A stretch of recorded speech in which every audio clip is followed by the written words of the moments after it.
Ladies and gentlemen, feds and degenerates, cuckolds of all ages, it's Miles Culture Plate. I'm your host, Mild Kevin Miles, and it is Saturday, 111, the vertical day.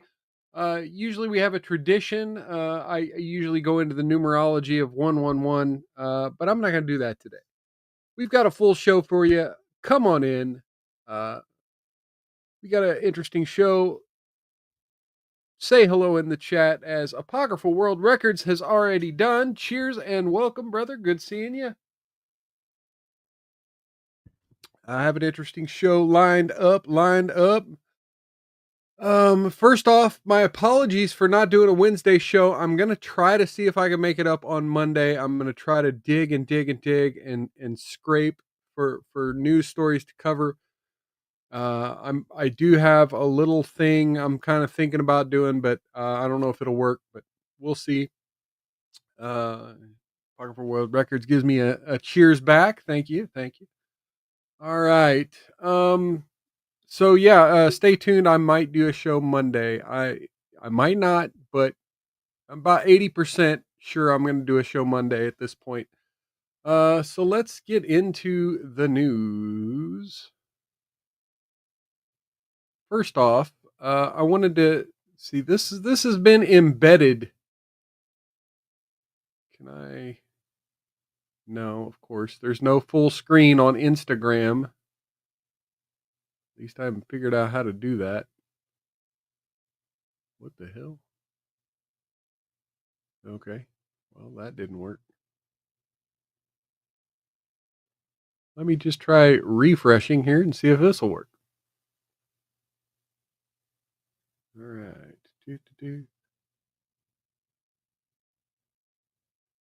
So this is what you got to do if you're traveling in New York City and you're a young lady. Two things everybody has in their household: a Goya beans and a sock.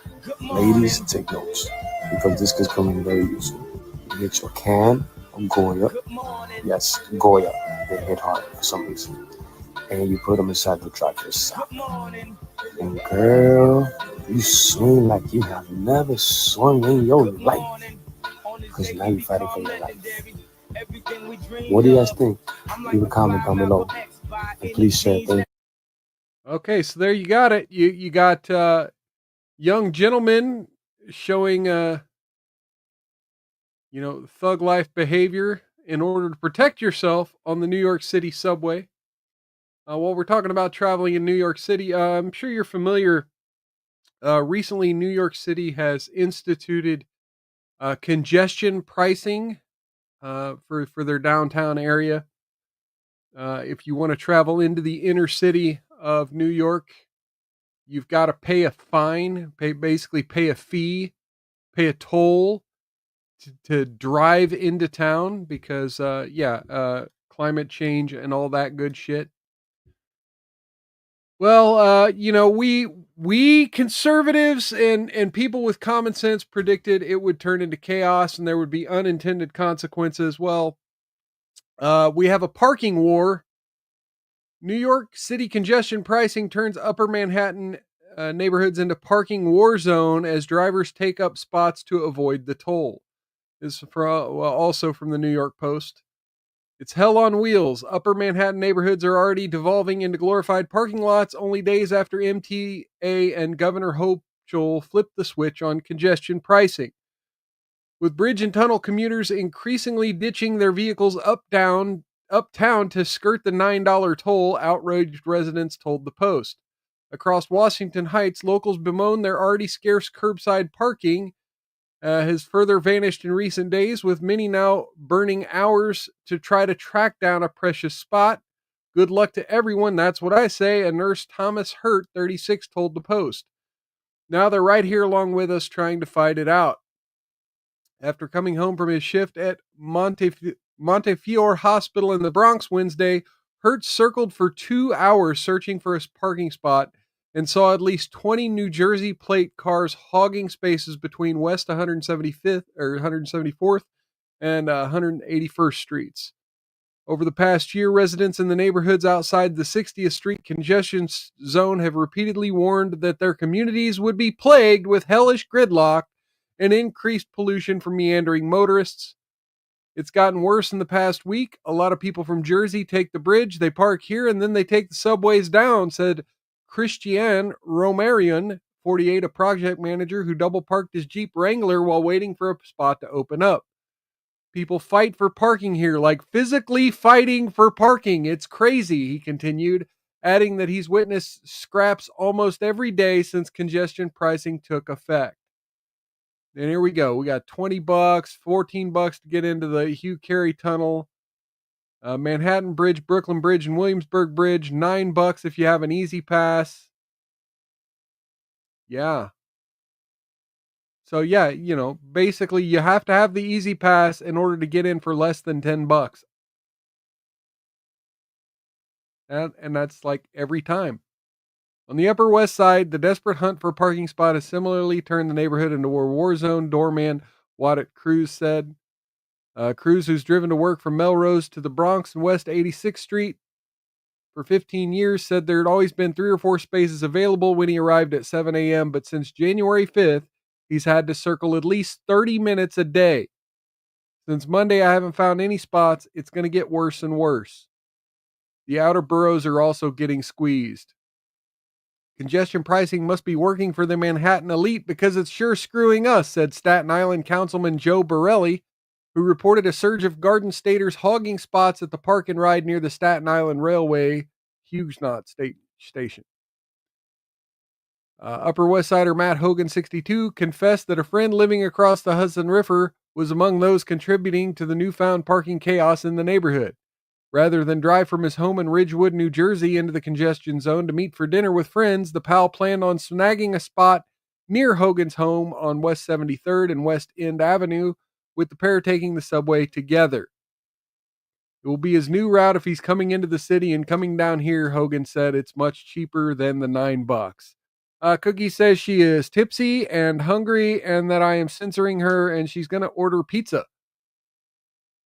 What kind of pizza? What kind of pizza you got? What's on the docket? By the way, cheers to Shut Up I Can Cook. Good seeing you, Cookie. Are you going to pay congestion pricing to get into the city to get your pizza? Still not banned here says, welp, anything can be a weapon. Yes, and that's the way people need to think when traveling in these leftist hellscapes. Speaking of leftist and hell, we got Jack Smith, special counsel who oversaw Trump investigation, resigning from the Justice Department. See, does my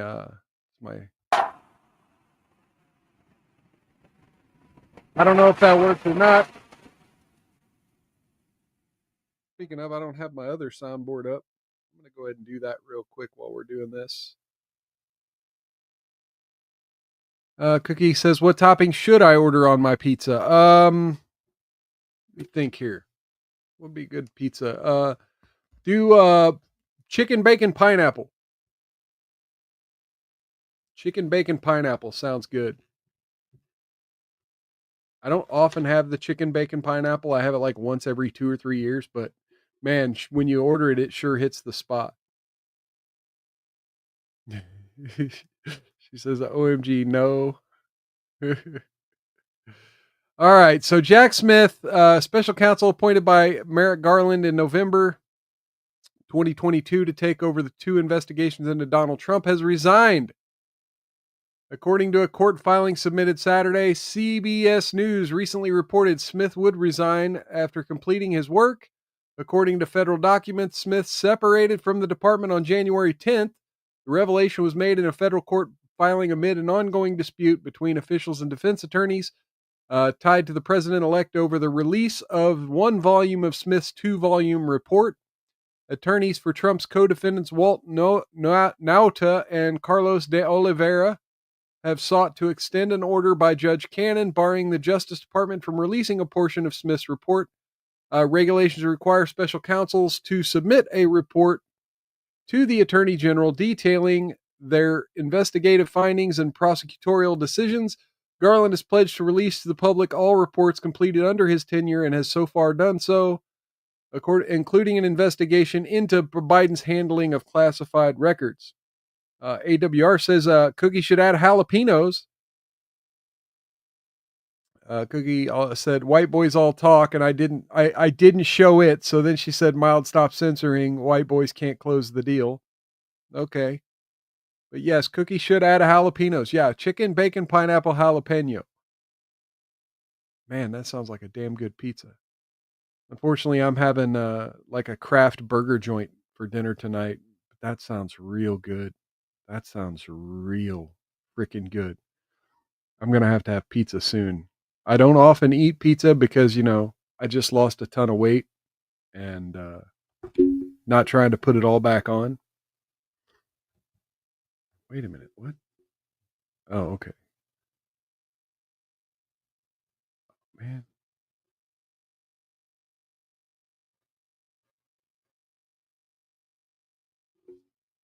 All right, let's see. Let's see if I got my soundboard working now. Here we go. Here we go.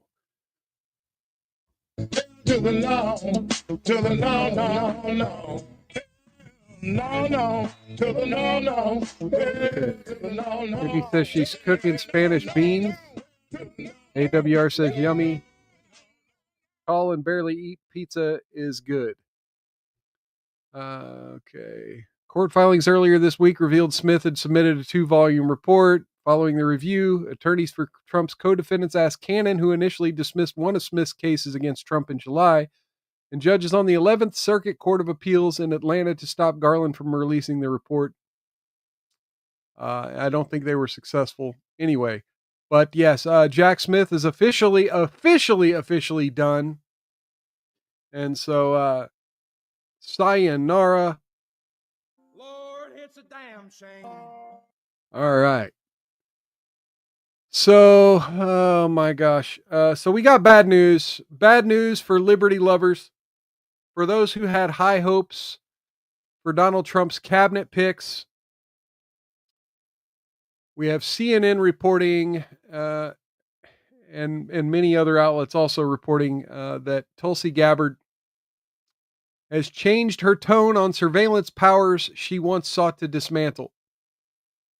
President-elect Donald Trump's pick to serve as Director of National Intelligence, Tulsi Gabbard, is voicing support for a key government surveillance authority she once sought to dismantle. The shift comes amid lingering uncertainty about Gabbard's path to confirmation, despite having spent the last several weeks meeting with senators in an effort to win their support. In a new statement to CNN on Friday, Gabbard said she will support FISA Section 702. This is warrantless spying. We now have Trump's Director of National Intelligence, Tulsi Gabbard, who we all had high hopes for, supporting warrantless spying. If confirmed as Trump's spy chief, marking a dramatic shift from her previous attempts to repeal the same authority and comments raising deep concerns about domestic surveillance. Section 702, unlike other FISA authorities, is crucial for gathering foreign intelligence on non-U.S. persons abroad. This unique capability cannot be replicated and must be safeguarded to protect our nation while ensuring the civil liberties of Americans, Gabbard said in a statement to CNN.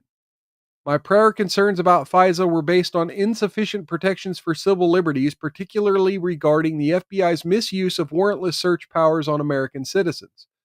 Significant FISA reforms have been enacted since my time in Congress to address these issues. If confirmed as the DNI, I will uphold Americans' Fourth Amendment rights while maintaining vital national security tools like Section 702 to ensure the safety and freedom of the American people, she added. Hashtag you can totally trust me, bro. I won't break the law like everyone that came before me. Cookie says she's ordering 2 slices, one with pepperoni and one with green peppers. Ah, come on now. Jalapeno, bacon, chicken, pineapple. She says Spanish men are ready. Ready to do what? Gabbard also met Friday with the current Director of National Intelligence, Avril Haines, according to a source familiar with the matter who declined to provide additional details about what was discussed. The meeting comes as Senate Republicans have been pushing to hold a confirmation hearing for Gabbard before Trump's inauguration, but Democrats are resisting settling a date for next week as the Intelligence Committee has not yet received key paperwork on the nomination, including an FBI background check, two sources familiar with the matter previously told CNN. Trump's selection of Gabbard drew scrutiny because of her relative inexperience with the intelligence community and her public adoption of positions on Syria and Ukraine that many national security officials see as Russian propaganda. Yeah, thank you, CNN. I'm just going to stop that right there because, yeah, now it's becoming a hit piece. Gotta love CNN to get their digs about Russia, Russia, Russia. And now we're going to get on to the top story of the day, the top story of the week, the top story of the month, the top story of 2025 so far. And that's the LA wildfires. Stop censoring me, white man. Spanish men ready to put the tally in. Well, yeah. Tally me banana. Anyway, all right. LA fires live updates on the New York Post here. 50,000 people in Los Angeles are without power as wildfires rage on. Firefighters in Mexico arrived to help battle the wildfires. And this is from the New York Post feed. We'll get into this a little further. But folks, have you ever seen a fire NATO? Have you seen a fire NATO? There you go. Right there. See that? Little fire tornado.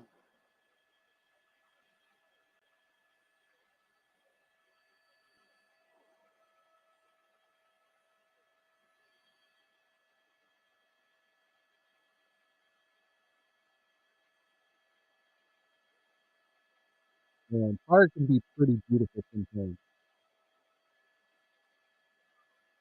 Look at it swirling in the wind. That's amazing. Fire tornado. All right. Ready? Hopefully it stays. Awesome. Swirly swirl.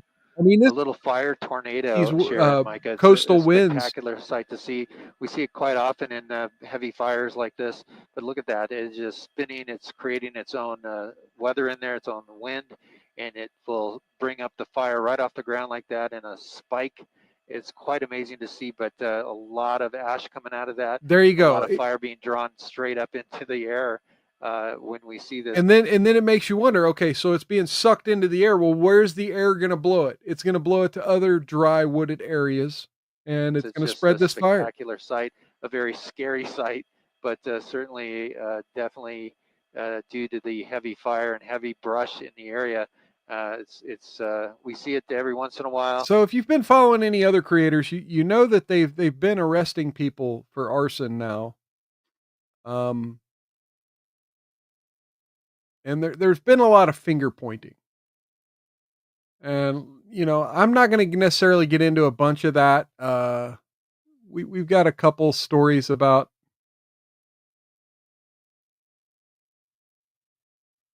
What the hell?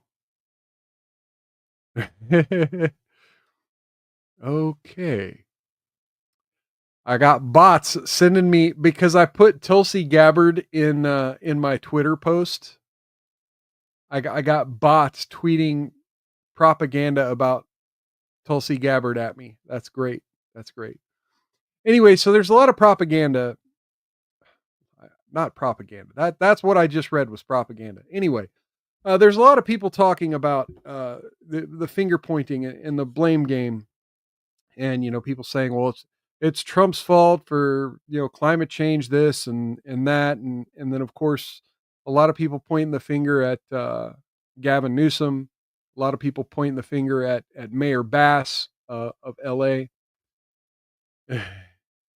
Cookie says hush, and AWR says climate change caused arsonists. Yeah.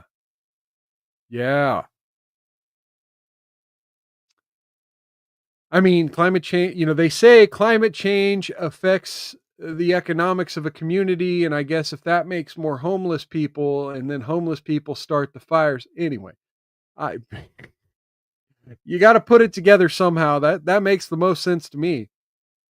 I don't know how climate change affects people's economics though. But there's been a lot of talk and there's been a lot of denial about anyone in government being responsible for this. Uh, about any failures of our government to see this coming. And as of yesterday, we had the fire chief finally come out and make a couple of interviews. One with Fox 12 out of LA, and then this one here I'm going to air here to CNN. Let's hear what she had to say to CNN. Oh. Yes, we took a $17 million budget cut. And as we know, any budget cut would negatively impact our ability to carry out our mission. I want to also clarify that I'm not a politician. I'm a public servant. It's my job as the fire chief of the Los Angeles City Fire Department to make sure that our firefighters have exactly what they need to do their jobs. And that's why I'm talking to you today. The Palisades fire, everybody's seen it. It is absolutely one of the most horrific natural disasters in the history of Los Angeles. And even with an additional 100 engines, I tell you, we were not going to catch that fire. But with that being said, let me be clear. The $17 million budget cut and the elimination of our civilian positions like our mechanics did and has and will continue to severely impact our ability to repair our apparatus. So with that, we have over 100 fire apparatus. Okay, but that so far she hasn't said shit. By the way, cheers to Billdozer74 in the chat. Cheers and welcome. And who as someone who's had a little bit of experience with government bureaucracy, let me just say, we're gonna get into another news article here in a little bit that talks about Gavin Newsom and his budget cuts. I'm all for budget cuts. Like that, this budget cut shit isn't the fucking problem. It's where they decided to cut and what they decided to keep funding. Make no mistake about this. I've heard several online commentators, people doing videos just like the one I'm doing now, talk about the budget cuts, talk about the incompetency of these government officials, and you have to understand they put these people in place to look dumb. There's not Occam's razor. What's the other one? The don't contribute to malice. What could be attributed to ignorance? Well, look, this isn't ignorance, folks. This is malice with an ignorance as a front man, right? They put these idiots in front of us, people like Mayor Bass and people like this person here, because and there's a lot of videos of this lady here going to pride celebrations and doing all this other stuff. These are your fall guys. While you have massive looting on a government scale going on. And I'm telling you from experience with government agencies, this frequently happens. These government agencies don't need this massive amount of funding to operate. Alex Jones had this documentary. I think it was his first documentary way back in the 90s. What was it called? Comprehensive Annual Financial Reports. And he kind of talked about how these government entities have a separate set of books, and they do. They all do. They have an operating fund. They have a general fund. And typically the general fund is used as an investment, as a slush fund, as a way to just make their board members rich. And you got to understand, when they talk about money, oh, we don't have enough money. We don't have enough money.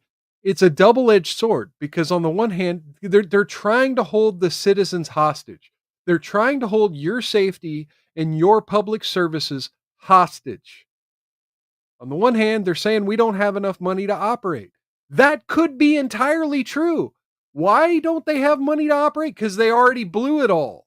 And now that they actually need the equipment and the services, they gave it all to Ukraine. They spent it in their slush fund. And they spent it on painting their fire trucks rainbow color for Pride Month or whatever. So now that lives are at risk, we need money. Anyway, let's continue to hear her criticism. Out of service, and having these apparatus in the proper amount of mechanics would have helped. And so it did absolutely negatively impact. I want to also be clear that I have, over the last 3 years, been clear that the fire department needs help. We can no longer. Yeah, Cookie, keep eating until you have a physique like this woman. Sustain where we are. We do not have enough firefighters. With that, I have also requested multiple budgets, interim budgets, to show how understaffed, under-resourced, and underfunded the LEFD is. So with that, also, we have clear data that shows the LEFD needs more help. We need 62 more fire stations. These reports also show 62 more that we've had a 55% increase in overall call volume since 2010. And guess what? We're doing it with less firefighters. I was also directed to develop a plan as part of the budget reduction exercise, guaranteed. And that could equate to $48.8 million. And I rang the bell that these additional cuts could be very, very devastating for our ability to provide public safety. That would have resulted to 15 fire stations closing down and potentially the elimination of over 300 firefighters. Again, I want to be clear that I submitted a very large budget that will actually allow our firefighters to do their jobs. And I tell you, no offense, but it sounds like some fucking commie gobbledygook. So yeah, she's blaming everyone higher than her, and then of course everyone higher than her is saying otherwise. Personally, I agree with Alex Jones on this one. It's like all the leaders of LA have to be fat lesbian women. Like they're like 1% of the population. It's cults, folks. It's cults. And they get one cult member in, and they bring in all their other cult members. It's like, you're a fat woman that's got attitude problems against everybody, and and then we're supposed to bow down to you like it's so wonderful. Oh my God. Oh, you're a woman that likes women. That is so avant-garde. I've never heard of that. I just can't believe it. I mean, it's incredible. I mean, you eat pussy. And so that makes you like a rocket scientist. Well, we don't need Elon for the rocket programs. I mean, if you can do that, that takes a lot of smarts. I mean, a fat woman that eats pussy, wow, that's even better. And of course, all right.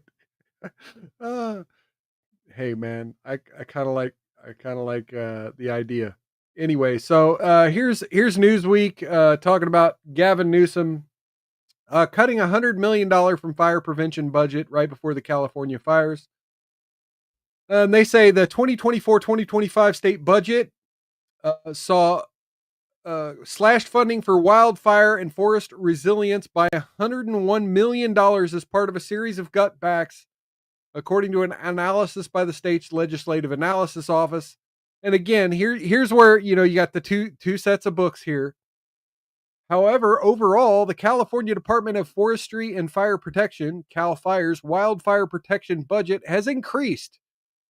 It was cut by $101 million, but increased from $1.1 billion to $3 billion from 2014 to 2023.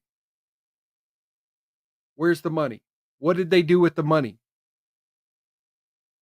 What did they do with the money? The lady said they need like 60 more fire departments. Speaking to Newsweek, a spokesperson for Newsom said that under the governor's leadership, the budget had doubled from $2.2 billion in 2018 to 3.8 billion in 2024, whilst the department's personnel went from 5,829 to 10,741 people over the same period. And how many of these are DEI officers or paper shufflers in an office? How many of these people are actual fucking firefighters? How many people on this fucking thing are doing the actual work? How many of them are actual forestry people out there clearing the brush and the debris?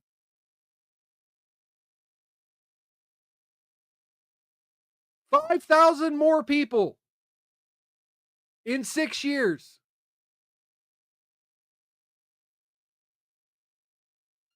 Damn near doubled the personnel of the fire department, of the state fire protection and forestry. Almost doubled the personnel. What the fuck are they doing other than money laundering?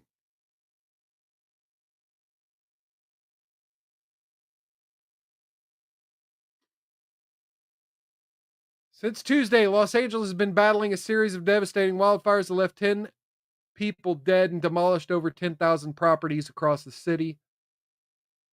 Prominent Republicans, including Trump, have blamed Newsom for the disaster, with President-elect commenting it's all his fault and urging the governor to resign. Newsom has been widely tipped as a potential contender for the 2028 presidential election.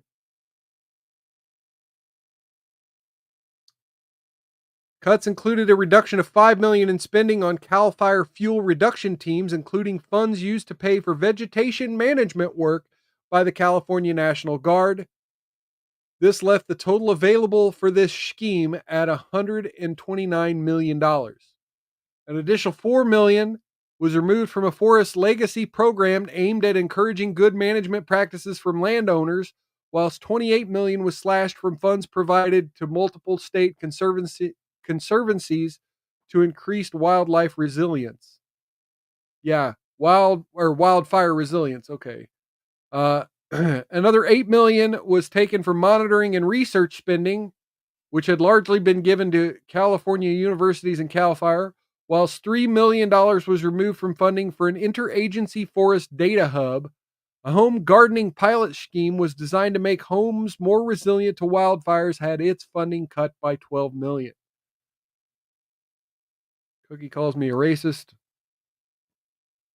Bill Dozer says he's going to be hosting his third episode of the Dozer Den per week tonight at 9:30. Be sure to follow Bill Dozer and tune into that. He says DEI makes you DIE. And we don't need to read all that gobbledygook about everyone and their grandmother's opinion of this article. But hey, got $100 million cut from your budget? Well, that's okay. Biden will just pay for 100%. Biden will just pay for 100%. ABC News, Biden says the federal government's to cover 100% of the costs for the fire recovery. On Thursday, he announced the federal government would cover 100% of the costs for initial disaster response for the LA wildfires. Notice, this is just the initial response. Biden said the funds would go toward debris removal, temporary shelters, and salaries for first responders and more for 180 days. He emphasized to California officials that they should spare no expense to do what they need to do. You just saw huge numbers for these people's budgets.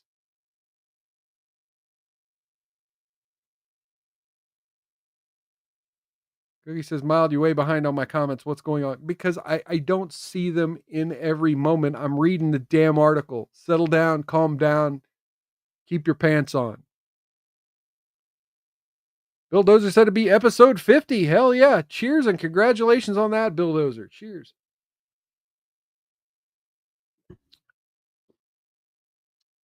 But, he tells them, spare no expense, do what you need to do. Because again, this is the communist mentality. Throw more money at the problem. It's not the idiots and the corruption, and it's the money. It's all about the money. Spend the money. And you notice who the money's going to? The government. It's not going to the victims who are losing their houses,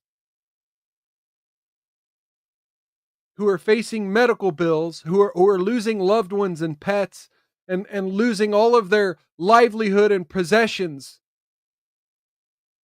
Their cars burning up so they can't get to work. Those people don't get the money. No, it's gonna be the fat pussy eaters getting the money. He also had a message for residents impacted by the raging fire. Residents impacted by the raging fires. We are with you. We are not going anywhere. To the firefighters and first responders, you are heroes. That's a threat. That's a threat. We're not going anywhere. We're staying here. We run this shit. These are gangsters, just like Trende Aragua taking over apartment buildings. These are gangsters. Moving on in where people are suffering and saying, we ain't leaving, you are.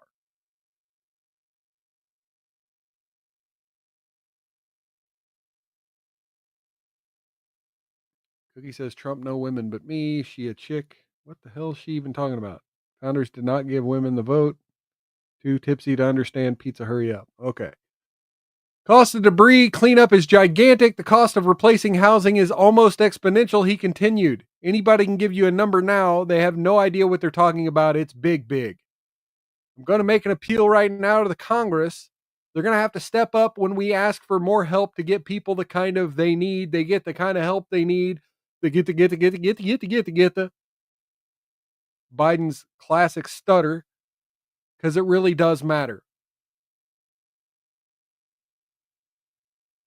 Vice President Kamala Harris, who's from California and whose neighborhood was forced to evacuate, was also at the meeting. What we have seen in California, in particular Southern California, is apocalyptic in terms of the nature of it.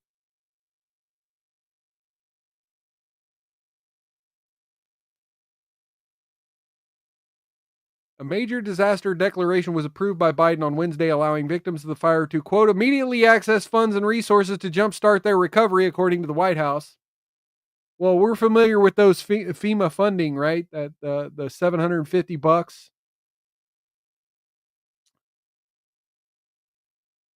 Let's see.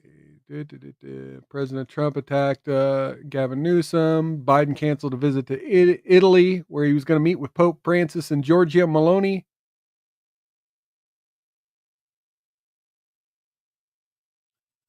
Trump also claimed on Thursday morning that FEMA has, quote, no money under the Biden administration, which is false. Well, I mean, they said they were out of money. I mean, Congress passed a bill in December to provide an additional $100 billion for disaster aid, but how quickly is that going to get burned through? With 20,000 homes burnt down. Oh, FEMA also released a guide to assistance. Let's look at this guide to assistance.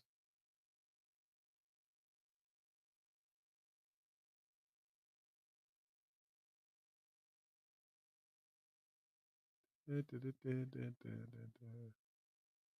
course, ABC News.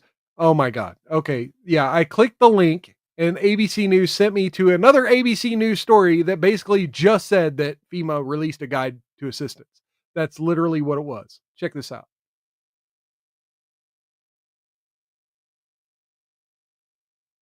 Yeah. It's This is an ABC News. released a guide to assistance.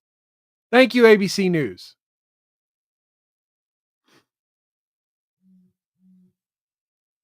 Cookie wants me to run my fingers through my hair. Says she's starving.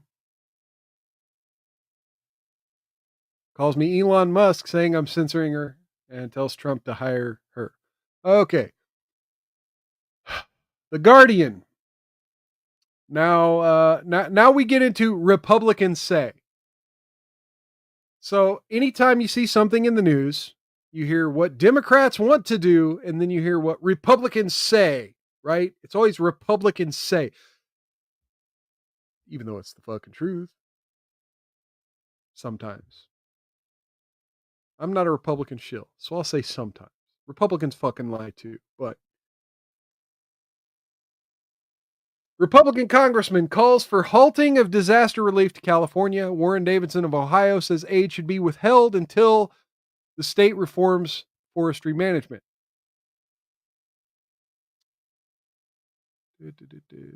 I mean, we got if you've been following this story at all, you've heard people talking about the Delta smelt, right? Trump even mentioned the Delta smelt situation where they don't want to do environmental cleanup because they're worried that the water diversion may affect a fucking 3-foot fish called the Delta smelt.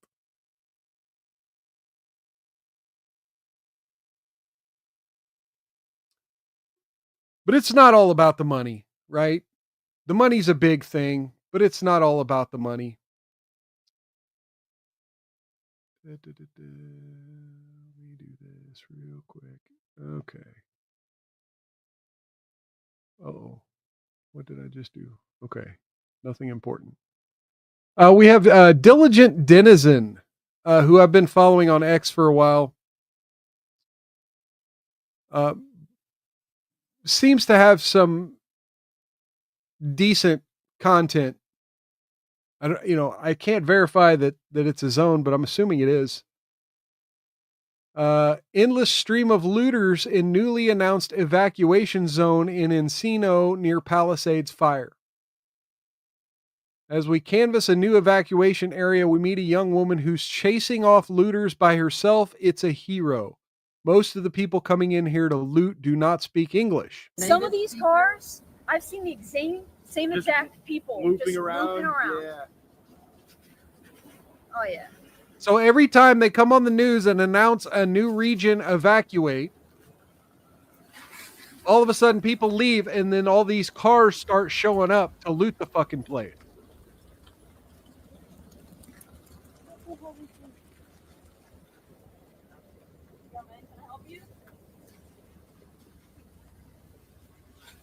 Yeah, there's a fire, genius. What do you say? Didn't like the camera in his face. What's going on up here? And I'm like, No. there's a fire, genius. I like you. And what the fuck do you think's happening? Where do you expect to go? I mean, this is fucking entertaining. And they just keep rolling in. This is sketch right here, and actually, this would be a good spot for a So live. what do you guys do? We're journalists. Journalists? So yeah, we were gonna go. I guess this is. I don't know. This Tesla's been up here like 5 Bulldozer times says now. good target practice. Well, yeah, but it's California. Yeah, we knew this was a dead end road. What are you looking for?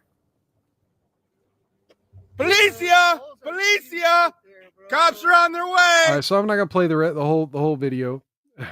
Apocryphal World Record says, was it Kamala that said that's democracy?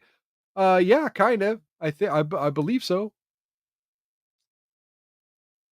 So then we have this. We had a press conference from the sheriff of LA County, Robert Luna, where he had a little bit to say about this. Now, I skipped a little forward in the video. Earlier in the video, like the first minute of the video, he's like, oh, definitely when we tell you to evacuate, you need to evacuate. Well, we just saw where when people evacuate, well, then people come steal their shit. But it's just shit. It's not worth your life. It's not worth risking your life for. But anyway, he goes, when we tell you to evacuate, you evacuate because you're not just putting your life in danger. You're putting our life as first responders. Me speaking in the first person referring to his comments. You put the first responder's life in danger also, because if you don't evacuate, then we got to come in and rescue you. And apparently there has been a lot of that going on in LA. according to the sheriff here. Cookie asks me to send her a link. Tune in Monday. I may do something where I may do a little 5-minute round robin if any of y'all want to jump on the stream with me. I may do that. And then she tells me to show her comment. AWR said, great show. Got to get back to work. All right. Earn that dollar, man. Earn that dollar. Thank you for showing up. Cheers, man.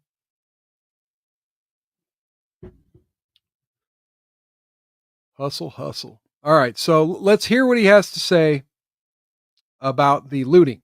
We continue to conduct roving patrols, manning hard road closures, providing security in evacuation areas to prevent anyone who may be attempted to engage in criminal behavior like looting. It was mentioned earlier before by the supervisor, and I'm going to make this crystal clear to everybody out there. Over last night and this morning, we are up to 20 individuals who chose to go into our areas and deprive these poor people who have been through so much of their property. Absolutely unacceptable. 20 people arrested in a 24-hour time span. And I'm going to give direction to our department members. As you know, when we have an evacuation order by law, if you remain in that area, you are guilty of a misdemeanor. If you commit certain crimes, it could jump up to a felony. I'm going to be asking our employees to start enforcing that. That is very different than a curfew. Why? Because it's 24/7. I don't have to wait for the sun to go down or the sun to come up. If you are in one of these areas and you do not belong there, you are going to be subject to arrest. I hope that is as clear as I can make it. All right. Because our first choice isn't to do enforcement. It's not to make arrests. It's to help people.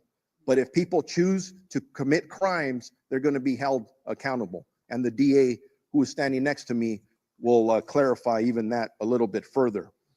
This continues to be a fluid and evolving crisis, and the numbers that we release throughout this incident are going to fluctuate. Okay, Cookie says, white boys need they butt kicked for allowing white women to import our enemies, and then says, show my comment. Says censorship and jail all politicians in LA, including this guy. Yeah, no, I don't believe in throwing the sheriff in jail. So, yeah, I missed my Wednesday show, and that means I didn't get a good chance to talk about Trump's press conference. Trump's press conference where he said wonderful things like this. We're going to be changing the name of the Gulf of Mexico to the Gulf of America, which has a beautiful ring that covers a lot of territory. The Gulf of America, what a beautiful name. And it's appropriate. It's appropriate. We're going to. So, yeah, so you have that. And I caught this video at the Texas one on Twitter. Or no, at Texas Republic 71. He forwarded this. And this is an interesting take on what Trump's talking about. Now, I know you all hear a lot of Trumpists, right? A lot of Trump's hardcore supporters. They like to talk about Trump's 4D chess. Well, here you go. Here's a guy talking about Trump's 4D chess. So the renaming of the Gulf of Mexico into the Gulf of America, that chess move has just gone right over everybody's heads. It's chess, people. Trump is playing chess.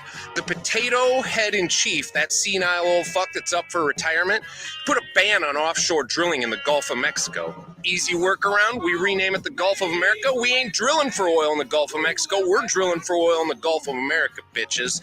That's how that one fucking works. No more fucking around. People thought fucking Trump was rough his first go around. This time, there's no more fucking around. We don't give a flying fuck what names the liberals call us. This is called getting shit done and fixing fucking problems. And anybody saying like, oh, you can't just take the Panama, the fuck, I we like can't this guy. just take the Panama Canal. We built the motherfucker. Jimmy Carter gave that shit away. I did not know what a piece of shit Jimmy Carter was and how he mistreated the farmers. And that dude just fucked up all the way around. And that's why he got annihilated. Like, oh my God, I had no idea. Everybody just called him a dumb peanut farmer. So yeah, we ain't buying shit. We ain't buying Greenland. We ain't buying the Panama Canal. And we sure as fuck ain't buying Canada. We're taking back the Panama Canal. We are going to offer freedom to the people of Greenland and the people of Canada with lower taxes, actual rights. That's the fucking deal. That's why we don't need to buy it, because we are offering the one thing the rest of the world does not offer: freedom and rights and the American dream. Welcome to the upswing, people. Long live the Republic. Oh, and Greenland and Canada. Welcome to the Republic. Welcome to the freedom. Come on in. It's great. Oh wow, you gotta love it. I guess I'll show his username Jen Sherman 3 on TikTok. Yeah, that was that fucking yeah, right. I mean, so yeah, you heard him talk about the Greenland shit. Trump was also asked about that at the press conference. I wanted to touch on the world on fire that you mentioned, but let's start, if we could, with your references to Greenland and the Panama Canal, so forth. Can you assure the world that as you try to get control of these areas, you are not going to use military or economic coercion? No. And can you tell us a little bit about what your plan is?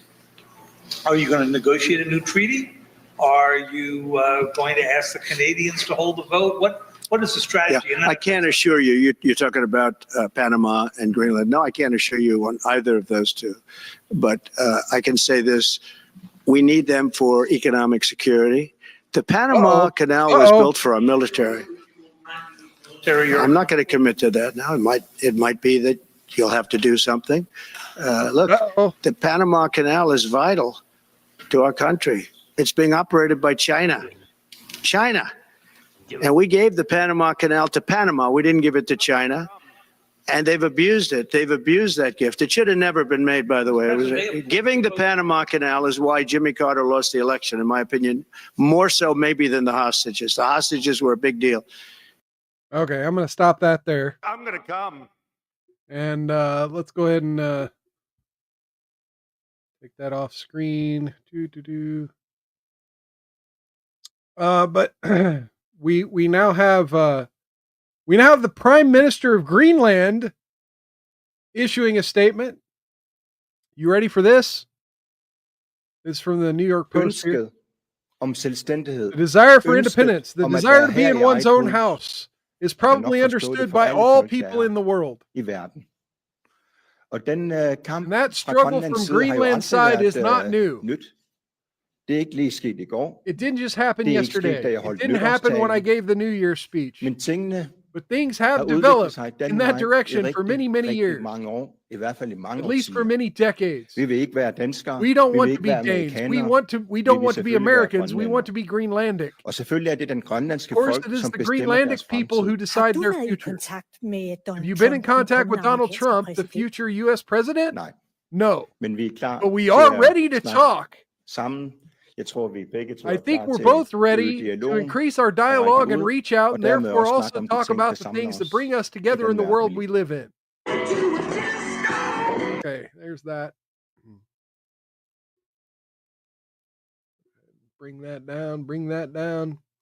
So you have the Prime Minister of Greenland ready to talk with Trump. Gotta love it. The man is changing the world and has not been sworn in yet. We still have another 9 days, folks. We still have another week of tyranny left. And again, look, I know it's not going to change overnight too. And I don't fully trust Trump 100% to do everything perfect. But anyway, So up next, we have Cookie's favorite part of the show. Love Does Admonish. The Love Does Admonish portion of the show is where we go watch a video from the channel called Love Don't Judge. It's about people's unique relationships and the hate that they see online for the ways in which they partake in their relationships. And we here at Mild's Culture Plate, we also like to take a look at their relationship and just kind of judge whether or not some of the hate might be warranted. So here we go. It's a little bit of a shorter one. We'll get this. My girlfriend acts like a dog and I like it. This is Lorenzo. He fell in love with Jenna. I think my favorite thing about Jenna is her ability just to embrace who she is as a puppy.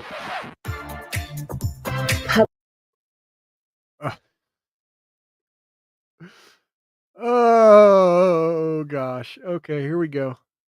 Look at her grabbing the leash. Puppy play is extremely important in my relationship. That's where a lot of like my love languages lie. Despite living a puppy dream, this canine couple have had to deal with some harsh judgment. I definitely do get a lot of hate. This person is This should be considered illegal? mental, like out of their mind. When we're in public, it can be a little bit embarrassing even at licked her in the times. mouth. White girls. I met Jenna at a photo shoot last year. White girls, you're not beating the charges with this one. The dog licked her in the mouth. Lorenzo, bro, what are you doing? What are you doing? What are you doing with this chick? I mean, I know what you're doing with this chick. She's kind of hot, but Jesus. Sort of clicked almost right away on set. After they met, there was one thing that Jenna had to make sure Lorenzo was on board with. So I started first pretending that I was a puppy when I was really, really little. I would ask my mom to... Cookie, you're not going to stay long enough to see if she starts eating kibble? play with the dogs with me. So I would just be one of the dogs. And my parents always asked when I was going to grow out of it. But I never did. Oh, no. Jenna lives a puppy lifestyle and had to make sure Lorenzo would be the right owner for all her puppy needs. Oh my God, my dog gives me that same look when I'm making a sandwich. First told him about this, he didn't shy away at all. He just was like, okay, cool. Like, so what do I need to do? So puppy play really was something that I've learned a lot of from Jenna. Some of her needs and feelings are very similar, you know, to having a puppy, which I've never personally had. But you know, it's something that I feel that I personally love embracing. Wait, is this guy on the spectrum? You think this guy's on the spectrum? I don't know, man. That guy seems like he was a little slow on the uptick. I mean, in a good way, but man, whew. What's with the graffiti on the wall? What's with the wall being tagged over here? Is this their home? Are you tagging your own wall at home? Puppy play is extremely important in my relationship. That's where a lot of my love languages lie. It's very important to get a lot of praise, a lot of, you know, good job, you're doing great, you know, good girls. What I like about being a dog is the bond between like that one special person, like your owner, and yeah, like the day-to-day like mannerisms of a dog that they have, you know. I like to be very carefree. I like not having, you know, a choice because it makes life so much easier.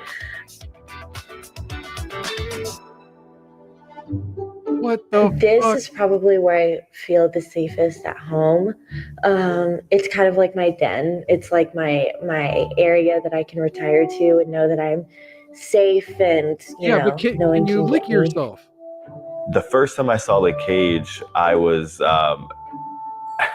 I was sort of shocked. I mean, it was a lot bigger than I thought. Bulldozer says the pup play. Hey, if it works for them and they aren't doing it in public, take care of your bitch. LOL. Well, I think they were showing them at a dog park in the intro. Let's see if they get on with that.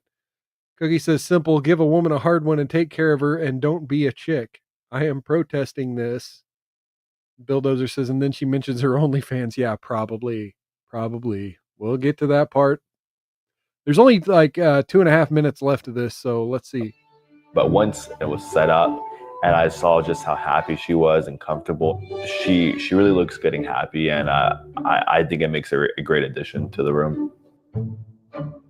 Showing their puppy love on social media has led to people questioning not their only roles fans, in the relationship.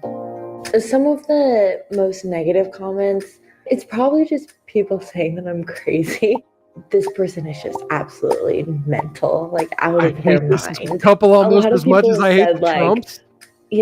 Are you being held against your will? Is he forcing you to do this? Like, blink twice if you're okay. I know myself she's doing that it for I'm not attention. hurting anybody.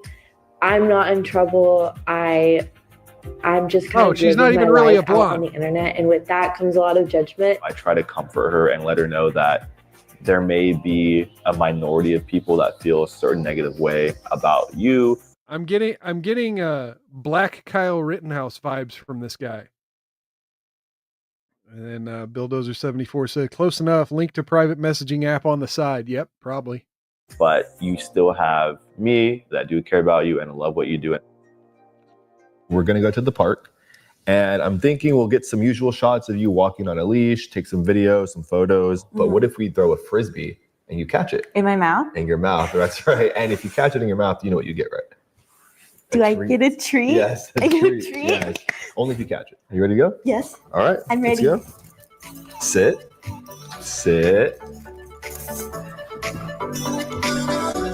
Good girl. Are you ready to go to the park? Yes, I'm ready. Let's go. What the fuck?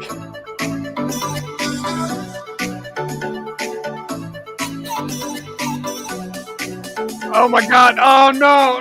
So going to the dog park, obviously one of my Can't favorite watch the things. dog. Look at her in the mouth. When we're in public, I can see how it can be a little bit embarrassing at times. There's weirder things out there, like a girl pretending to be a dog. Okay, yeah. Bulldozer, yes. First he says, not even real blonde. That's the most offensive part. And then not cool. Keep your kink in the closet. Yeah, and then you see, let me go back a couple seconds here. Let's see. Oh, nope. Embarrassing at Didn't mean to times. get that shot. See all these fucking people behind them? You got this chick over here like, what the fuck are these people doing? Why is she rolling around on the ground where my dog just took a shit at? There's weirder things out there, like a girl pretending to be a dog isn't really the weirdest thing. I think just for a lot of people, it's new to see it in the way that she does it. I don't find it weird. I would say Even Lorenz that is dog the back best there was owner like, that this I could bitch is ever weird. ask for. She cares for me. I feel like the luckiest pup at the shelter. I want to give her that attention when she needs it, make her feel safe, and just overall see her happy and playful.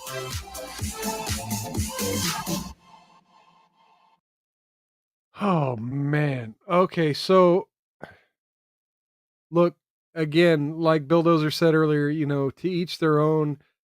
Their kink seems to genuinely give them an extra layer of their relationship that they can bond over and be happy. But Jesus, this is just not healthy to be doing in public. And to be letting dogs lick you in the mouth and rolling around in the grass where dogs play and shit at the dog park.